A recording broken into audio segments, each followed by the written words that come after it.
Hello and welcome to another English language A-level video with me, Paul, from the QE here in Darlington. And this one is feedback. It's feedback on the 2023 AQA Paper 2, Section A and B. So you're getting everything today. Let's start off with Section A. This is your 45-minute section where you answer just the one question. Do spend the right amount of time on this. If you spend too much time on this, then it's got ramifications later on down the line when you're trying to scribble against the clock your magazine article. So stick to 45 minutes. If you get extra time, 25%, then you get another 10 minutes on this. The 2023 questions were as follows. Either evaluate the idea that it's an advantage to be able to switch between different varieties of English, or evaluate the idea that language change is caused by contact between different social groups. Question 1, diversity. Question 2, change. Make sure that you stick to diversity stuff in your question 1 or change stuff in question 2. The reason why I'm saying that is I've marked a whole lot of my students' work where they're doing question 2, but they're doing things like Basil Bernstein's elaborated and restricted code, or Labov's Martha's Vineyard study, or Emma Moore's Bolton study, 2010. So they're doing a whole load of diversity stuff, which is about variation, but it's not really about change. Okay, so make sure that you do horses for courses and you select the right case studies for the right question. Right, let's get into each of the questions. Evaluate the idea that it's an advantage to be able to switch between different varieties of English. First of all, deconstruct that question. The last thing your examiner wants is a whole load of pre-learnt material where you've gone in thinking, well, I know about William Labov's New York department store thing, and I'm going to put it in whatever happens. That is a fatal error. So deconstruct the question in your first paragraph. So hone in on a word like switch, because switch implies a kind of sudden and deliberate shift in an individual's language choices. And then we've got this whole notion of different varieties of English. Now that's going to be including, that's not just words, that's about phonology, lexis, and grammar. So in terms of phonology, you'd be looking somewhere in your essay about whether people are using RP or non-RP for different reasons. You'd be looking at lexis. So is the lexis standard, slang, or specialist? And maybe you'd be looking also at grammar to see whether people are using standard or non-standard language, grammar in different situations. Okay, so different varieties of language level, make sure you're drawing upon your different language levels. Now, what's the AO2 that you're going to need for this particular one? These are not exclusive, but these are just some suggestions. This is, of course, 2/3 of the assessment, so it's very important that you know your onions. Language repertoires and code switching is at the heart of this question, because if people are switching between different varieties of English, presumably they've got a whole load of repertoires of different forms of language. And so code switching is the compound noun to use here. And MLE would be a good example of that, where you've got people using adverbs like bear, or they're doing th stopping, where they're going t or d rather than the interdental fricative phoneme th or the. So draw on specific examples where people might be changing their language depending on the situation that they're in, which of course links in with Howard Giles's accommodation theory. So this tendency of human beings to converge, whether it be upwardly or downwardly, and to diverge as well. Divergence meaning you're making your language more dissimilar to the people that you're speaking to. Something else that you might do on this question is look at how Match Guy's findings, for example, Howard Giles's 1970s Birmingham Match Guy's experiments, show that actually it might well be an advantage to switch between different varieties of English because there is accentism out there. Okay, so the Birmingham one from Howard Giles in the 1970s is about how teenagers sort of judged pejoratively the intelligence and the competence of the non-RP speaker. Okay, and the Dixon, Mahoney and Cox one is a more recent one from the early 21st century, in which Birmingham speakers were assessed as being more likely to be guilty simply on the basis of their accent. So if those rather depressing accentism surveys are anything to go there, it may well be an advantage to be able to switch in and out of various accent forms. Which leads us nicely to the difference between overt and covert prestige. So overt there, I mean open status that you get, for example, speaking in RP, in a interview situation, or writing in standard English in your A-level exam.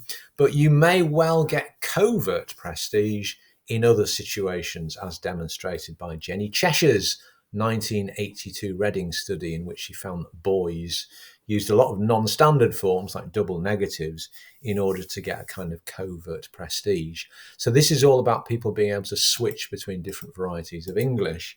Here are some more concepts. You've got the effects of situation. So in both Labov and Trudgill's studies, participants were asked to say things more than once. You remember the Labov one in the New York department store, where he pretends to be hard of hearing, and so the people who are involved in this repeat things and say things not only in a casual way, but in a careful way as well. And when they do that, Trudgill and Labov both found that there were differences in the way that they articulated the sounds, and that females tended to articulate things in a more high status way, which in the case of the New York department store was a more roticized phonology. So that's about situation. You could also write, I suppose, about switching away from standard varieties of English in order to exclude others and foster an in-group identity.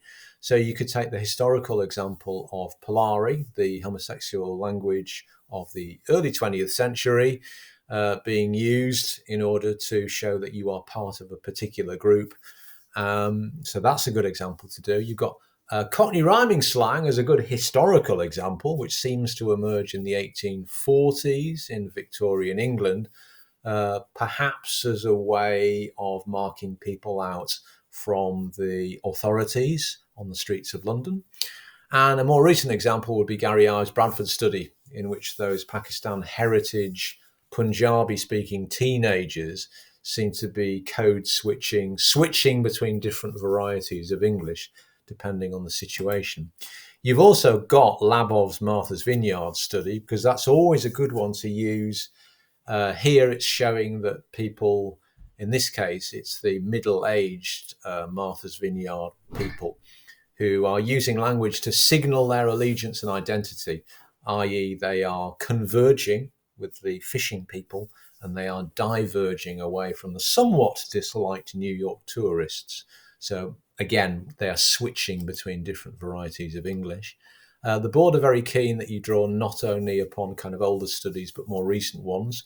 So there's a good example of one. So there's Rob Drummond and his work where he looks at the language used by 40 Polish heritage speakers and whether they were using the velar nasal phoneme, which is that ing sound, and noticing differences between males and females, that females are using the kind of Mancunian sort of regional accent forms. So presumably they are switching towards that. And also that some of the speakers who are intending to return back to Poland are articulating that velar nasal form in quite a distinctive way, which shows traces of their sort of Polish language. So the Drummond one is a good one. And then, of course, you've got the value of code switching in occupational contexts.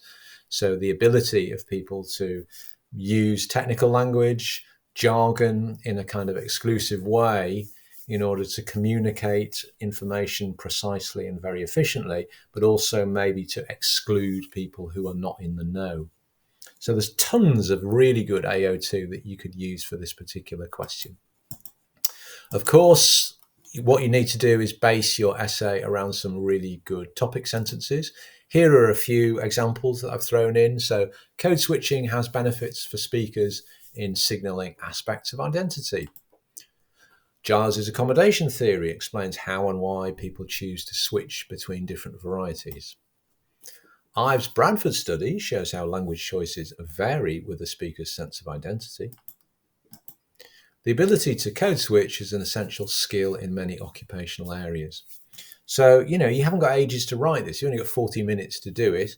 And therefore, if you've got some really good topic sentences, that's going to really structure your essay and guide the reader. And that's important because the guiding the reader bit is a level 5 construct in the assessment. So make sure that you spend time at the beginning of your essay trying to think, well, what's going to be my 4 or 5 topic sentences for my essay? Now, here's a single paragraph from a high-level paper 2, section A, question 1 response. Remember, this is getting a mark out of 30, so 10 of the marks are for terms and expression, and 20 of the marks are for your AO2 theories and concepts. Workplace contexts may not only benefit, but require the ability to switch between varieties of language. It's a smart topic sentence because it's using the word switch from the question, and it's signaling to the marker that, right, we're going to have a paragraph here which is about occupational language. The use of jargon within the workplace creates time efficiency. And David Crystal, well, you're not going to argue with him, argues that it can establish a hierarchy. Drew and Heritage support Crystal as the idea of a framework establishes the difference between powerful and powerless participants through the use of jargon. Jargon carries an identity of authority. John Swales would argue that discourse communities who share the same goals and skills will create and share jargon to align with one another and showcase authority, such as through the use of specialist legalese, like the Norman French origin noun phrase voir dire. Switching to and from exclusive language could be considered a crucial workplace skill, creating the impression of instrumental and or influential power, according to Norman Fairclough. There you've got a classic paragraph which is doing the peel thing. Point at the beginning, explanation, evidence, link back to the question.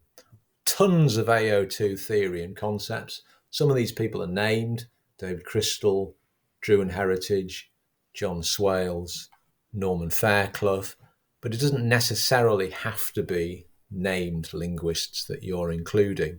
That's what you're trying to do. You're trying to say a lot in only a few words. Remember, the examiners are not necessarily wanting you to be writing loads and loads.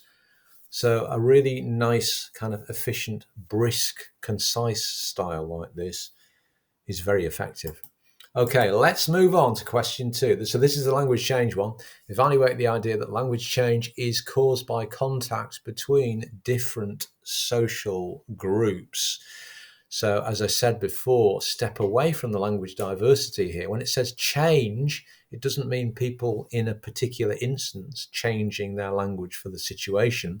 It's talking about language changing diachronically, i.e. over time.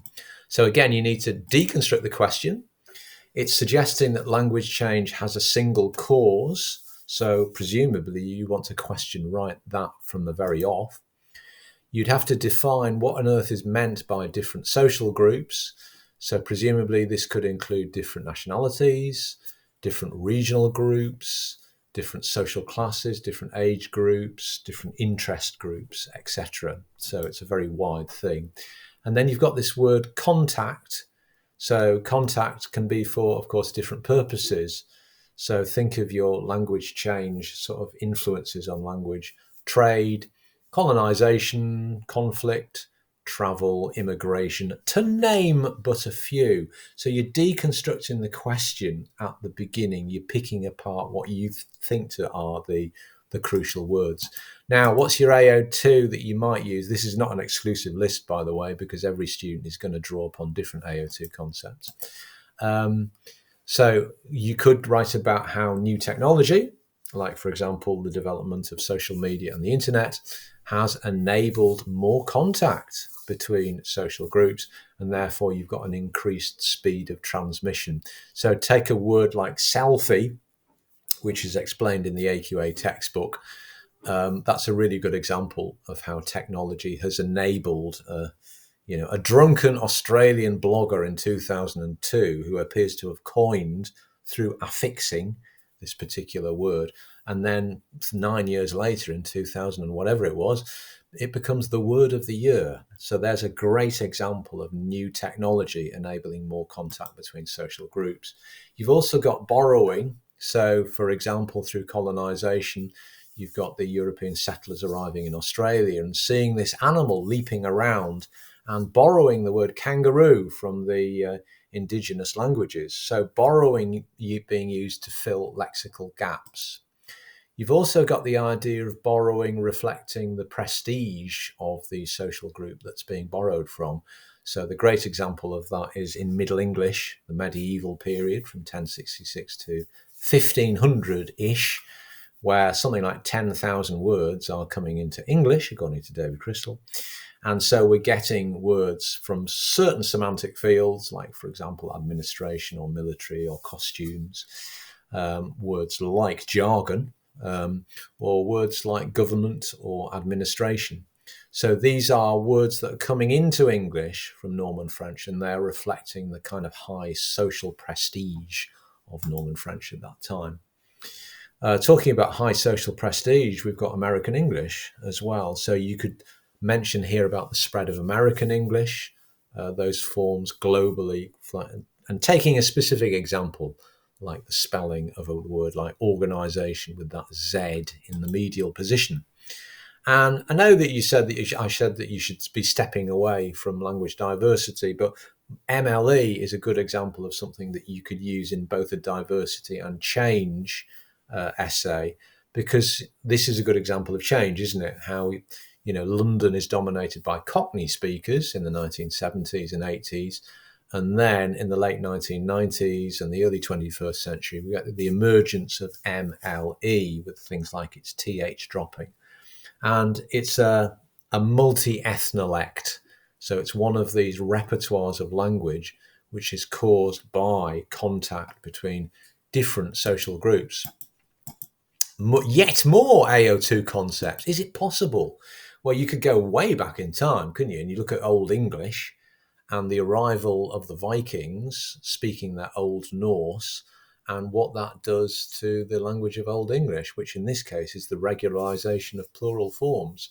So Old English shoean becomes early Middle English shoes, like that. So that's a direct influence of this kind of grammatical simplification that you get when you get two groups of settlers kind of rubbing up against each other. You've got the emergence and development of Pidgin and Creole forms. So Pidgin forms, remember, is a very stripped down basic form of language used by people who don't have a shared language, dominated by grammar, sort of lexical words like nouns and verbs.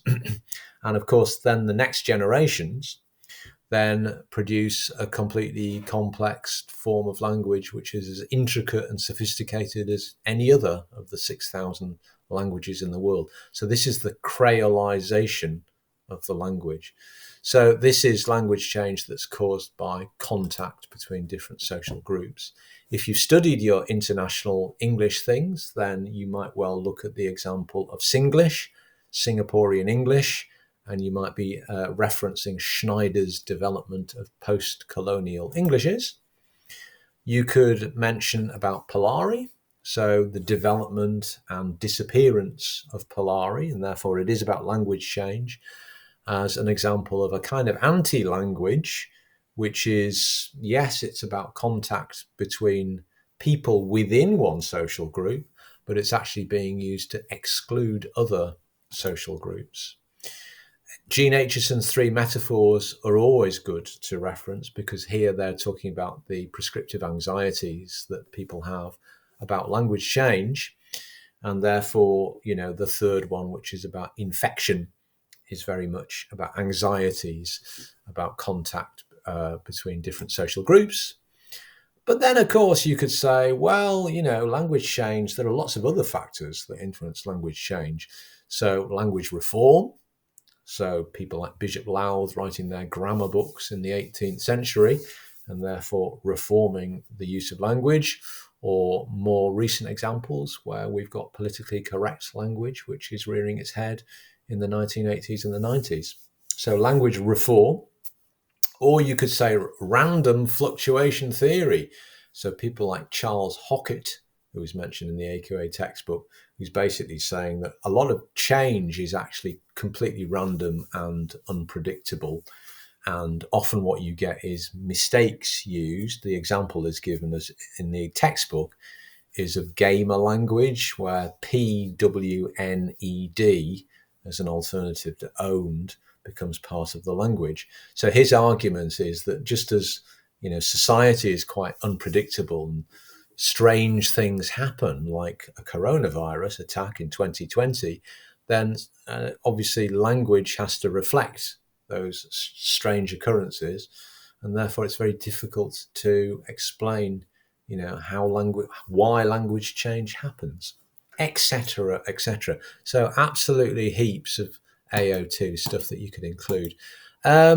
Obviously you need to see a bit of an example here. So here's a single paragraph from a high-level paper 2, section A, question 2 response. However, not all changes to language are due to contact between different social groups.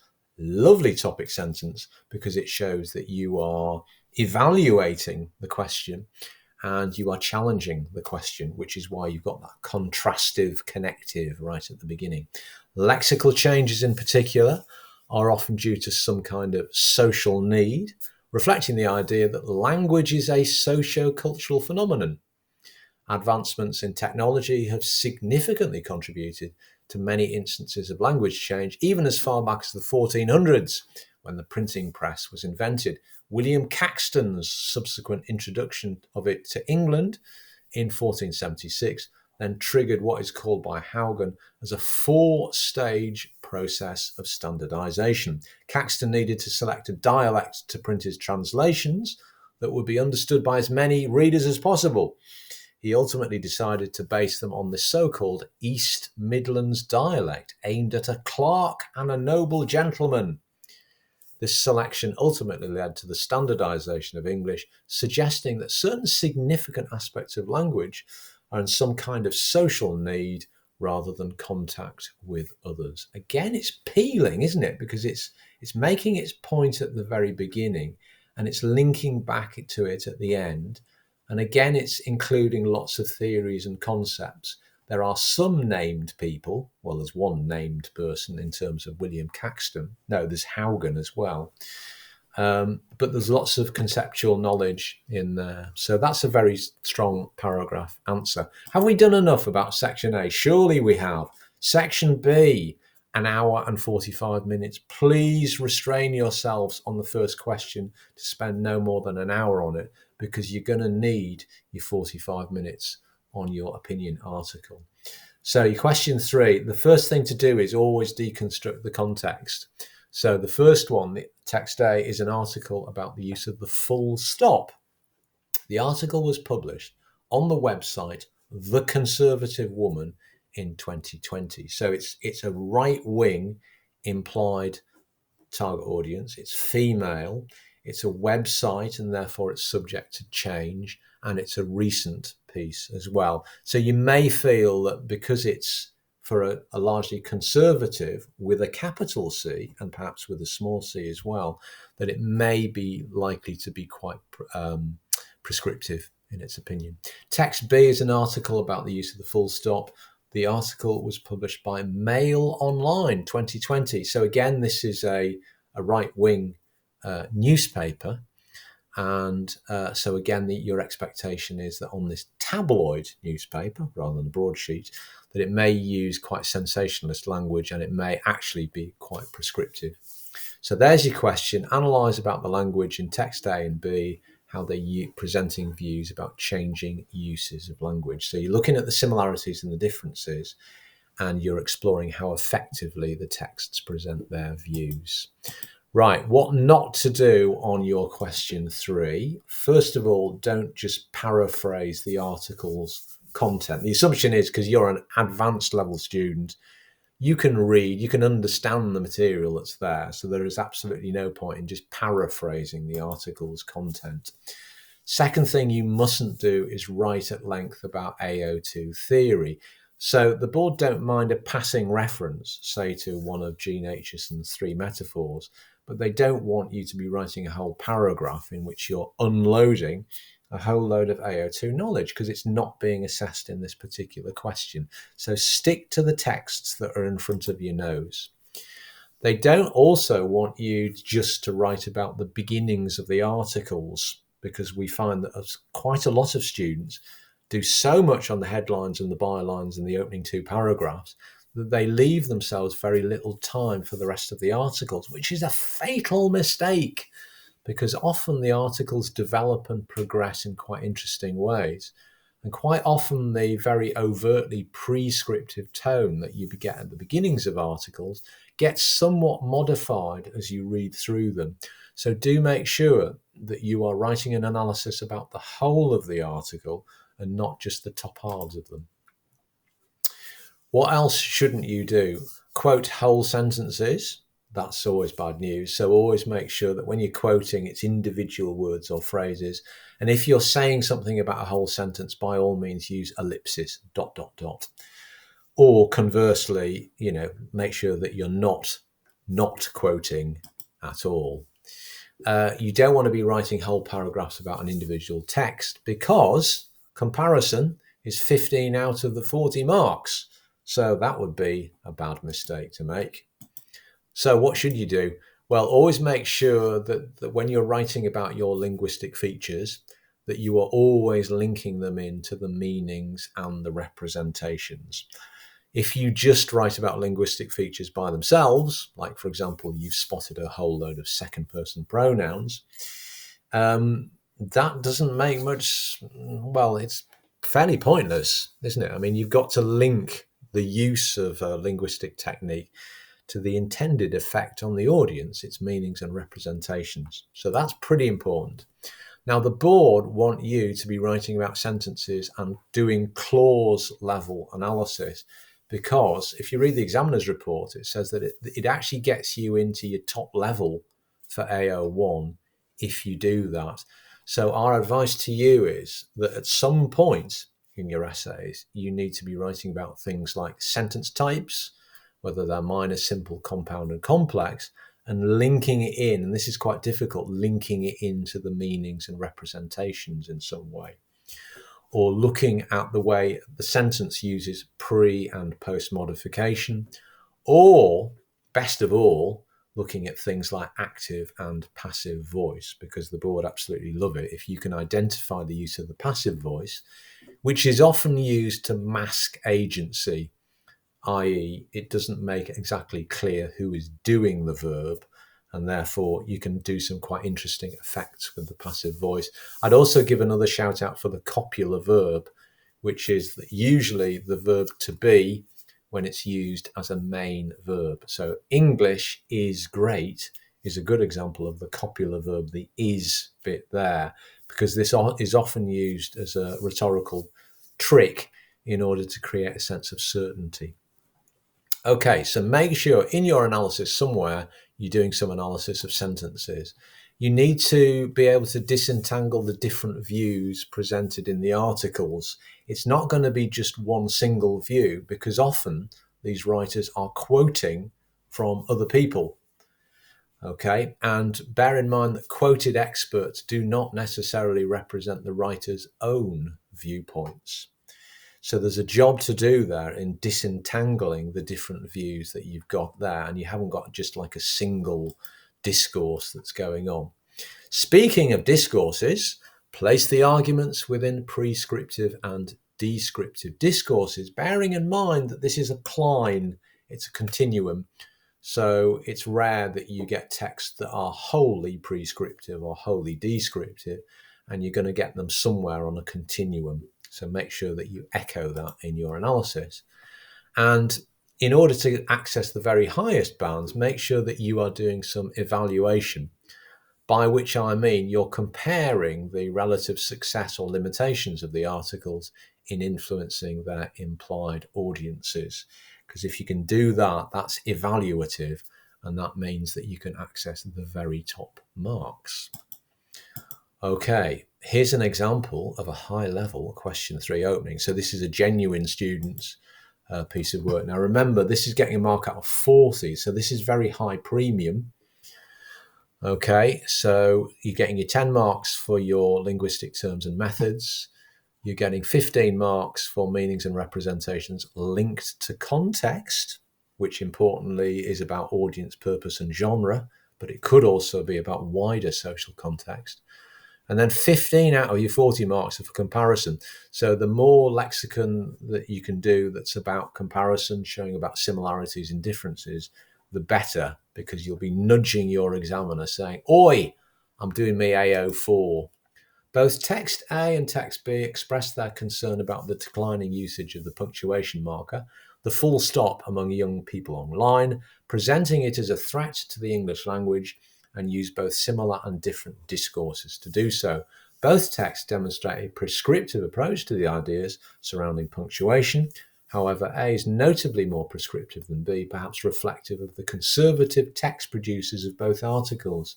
You may be noticing there's lots of non-standard spellings in this one. So that is part of your AO1. But remember, the examiners do bear in mind that you are writing at speed. So it's not going to be a perfect piece of expression like you would produce for your coursework.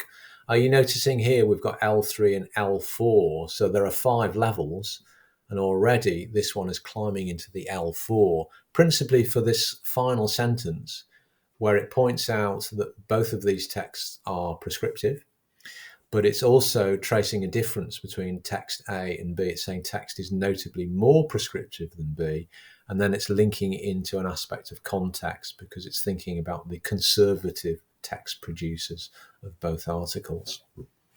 First of all, this can be seen. Now, this there is an anaphoric reference, and it's always a bit clumsy if you put a this at the beginning of a sentence, at the beginning of a paragraph, because you're making the poor reader work too hard, because they're thinking, well, what does the this refer back to? So presumably the student here means the prescriptiveness. So first of all, this prescriptiveness can be seen within the headline of text A, where the text producer has used the noun phrase, big bad full stop, which creates a discourse of both power and conflict due to the fact that it distances the idea of the full stop and those who are apparently frightened of it. And we're noticing we're getting our red double ticks here. So noun phrase is considered to be a good piece of AO1. Okay, and we're integrating into the analysis this word discourse.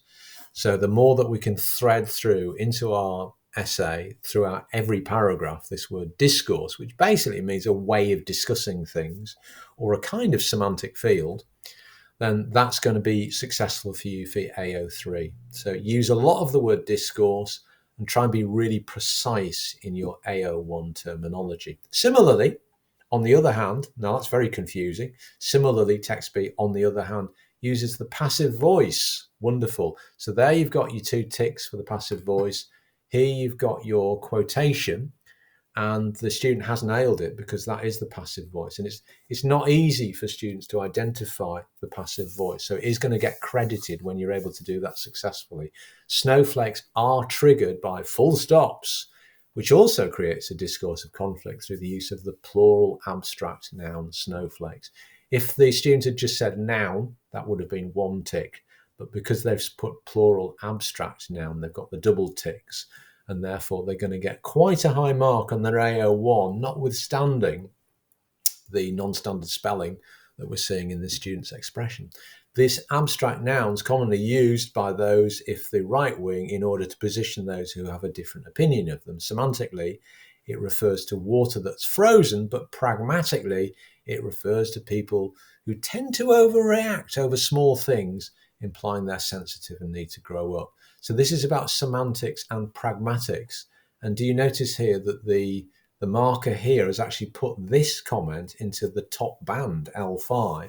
I think largely on the basis that they've identified these language levels that they've used, and they've showed that they're attentive to pragmatics, which is, of course, the super level, right? Because the ability to read between the lines is considered to be the kind of highest level that you can do. So there's a nice trick for you.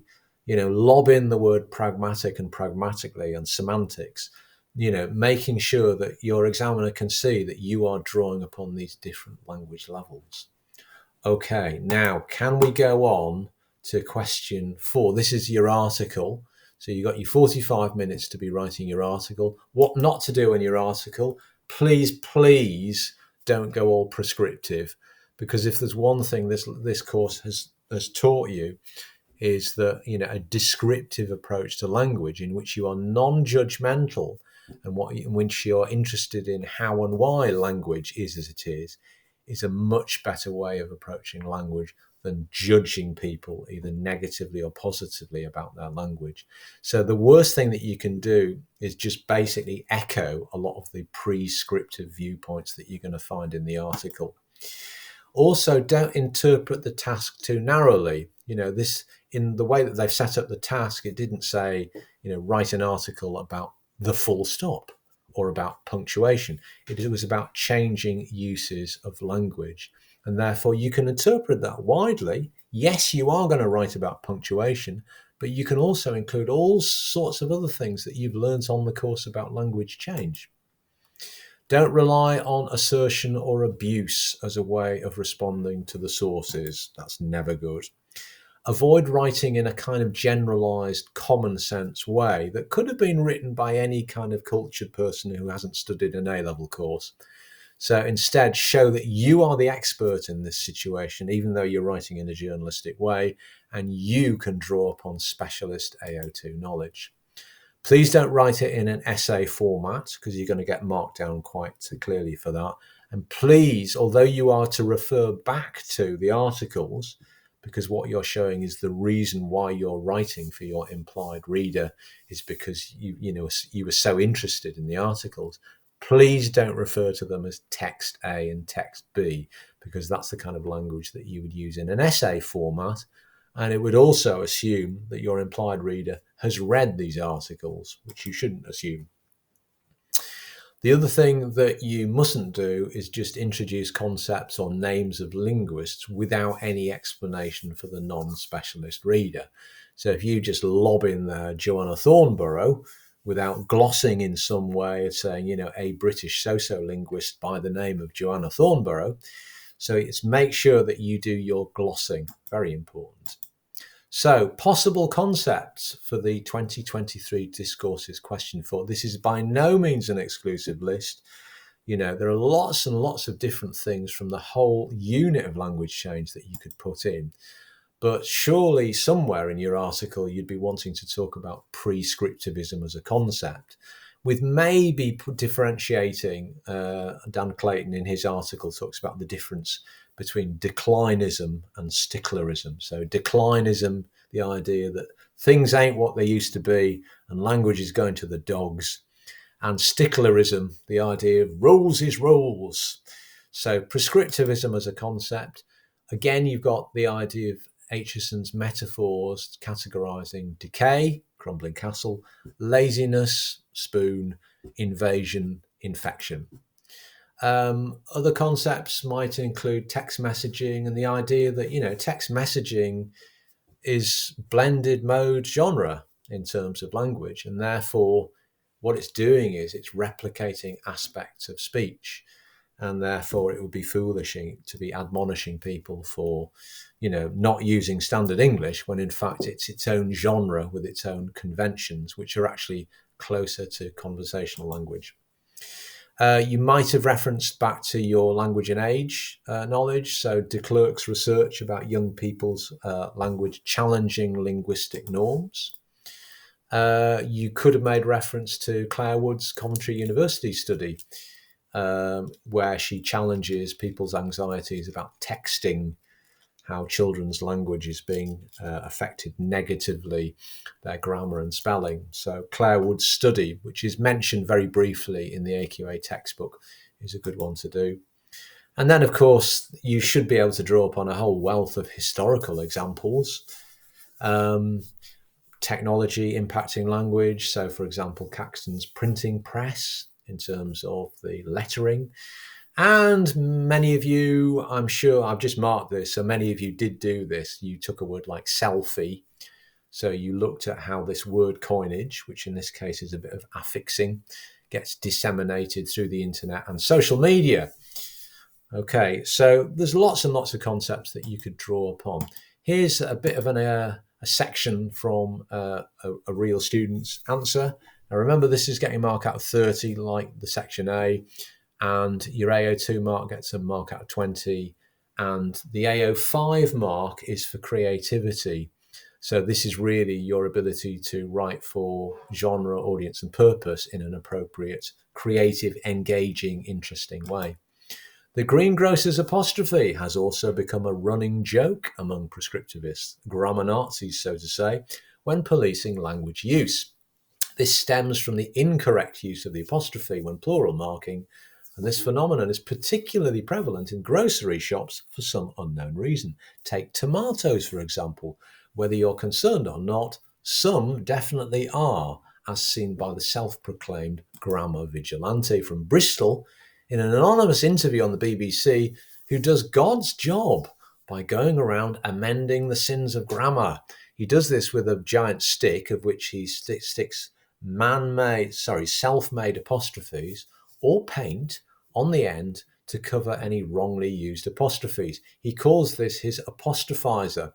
So this has caused a lot of controversy. Many accuse him of simply defacing property or having the inability to mind his own business, while others praise him for correcting the errors of the public. The ramifications of these mistakes has also sparked heavy discussion among language lovers. Many claim that although our errors do happen, they're unnatural and can look very unprofessional to the general public.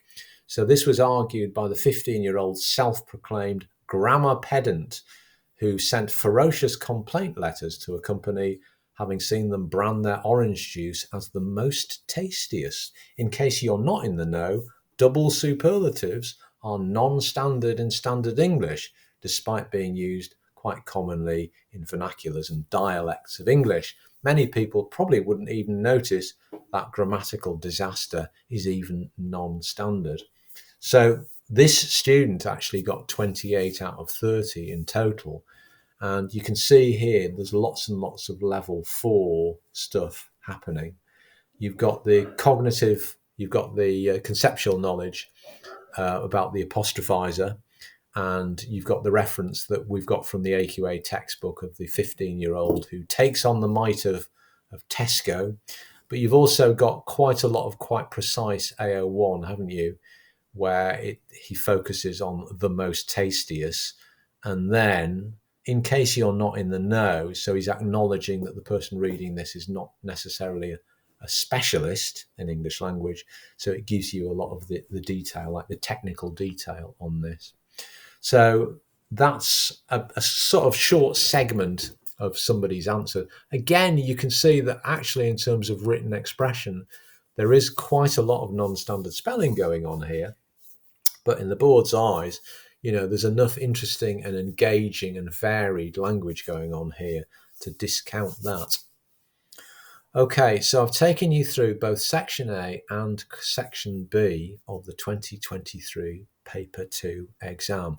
Good luck in your future papers, and I hope you do really well in this exam. Thank you very much.